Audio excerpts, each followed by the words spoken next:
ఇదే కదా కథానందలహరి, ఇది కమ్మని కథల లాహిరి, కమ్మని కథల లాహిరి, ఇది కమ్మని కథల లాహిరి. కథానందలహరి సమూహ సభ్యులకి నమస్కారం. ఇప్పుడు వినబోయే కథానిక ప్రేమకు కళ్ళున్నాయి. రచన చిర్రావూరు మదన్ మోహన్. సమర్పణ బిట్రా గజగౌరి.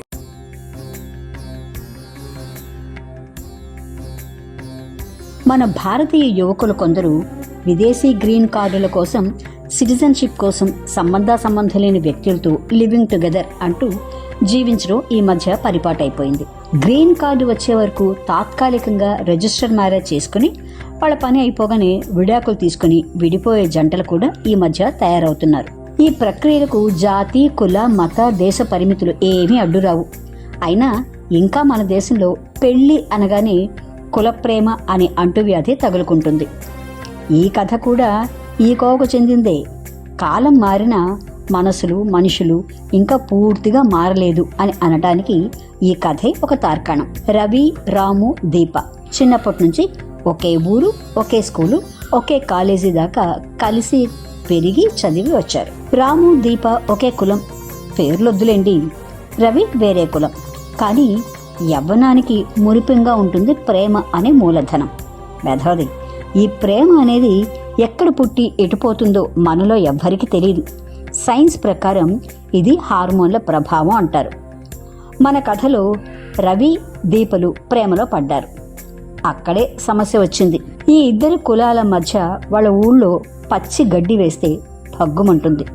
పెళ్లికి వీళ్ళింట్లో ససేమిరా ఒప్పుకోరు. అయినా వీళ్లను ప్రేమించుకోవద్దంటే వీళ్ళు ఒప్పుకోరు. పిల్లలు బాగుపడి పైకి రావడానికి చదువుకోమని పంపితే కొన్ని సమయాల్లో ఆ చదువు ఇచ్చిన తెలివితేటలతో తల్లిదండ్రులనే దారి తప్పించేలా చేస్తుంది ఆ చదువు. ముగ్గురు కాలేజ్ క్యాంపస్ ఇంటర్వ్యూలో సెలెక్ట్ అయ్యి బెంగళూరులో పోస్టింగ్ సంపాదించారు. రవి, రాము, దీప వారి మిత్రులు కలిసి ఓ పన్నాగం పన్నారు. రాము, దీపలకు రిజిస్టర్ మ్యారేజ్ జరిపించి ఆ ఇద్దరిని ఓ సంవత్సరం పాటు లివింగ్ టుగెదర్గా ఉంచి ఆపై వివాహం రద్దు చేయించి రవి, దీప పెళ్లి చేసేలా ప్లాన్ చేశారు. దానికి మొదటి స్టెప్గా రవి, దీప ఇళ్లలో వాళ్ళు ప్రేమించుకున్నట్టు, పెళ్లి చేసుకోబోతున్నట్టు తెలియపరిచారు. వెంటనే రెండు కుటుంబాలు తీవ్రంగా స్పందించి వారి వారి పిల్లల్ని అదుపులో పెట్టి జాగ్రత్త పడ్డాము అనుకున్నారు. దీనివల్ల దీప, రాముల పెళ్లి సులభంగా జరిగిపోయింది. ముగ్గురింటి పెద్దలు సర్దుకున్నారు. మిత్రుల పన్నాగంలో భాగంగా రవి ఇంట్లో వారికి తన భగ్న ప్రేమను ప్రదర్శించడానికి దేవదాసుల తాగుడుకు అలవాటైనట్టు లైట్గా పెద్దలకు తెలిసేలాగా తాగమని సలహా ఇస్తారు. అది నిజం అనుకుని రవి తండ్రి మనోవ్యాధికి గురయ్యాడు. రవి మొదట్లో తన పాత్రలో నటించిన పోను పోను తన పాత్రలో లీనమైపోయి దేవదాసుని మించిపోయాడు.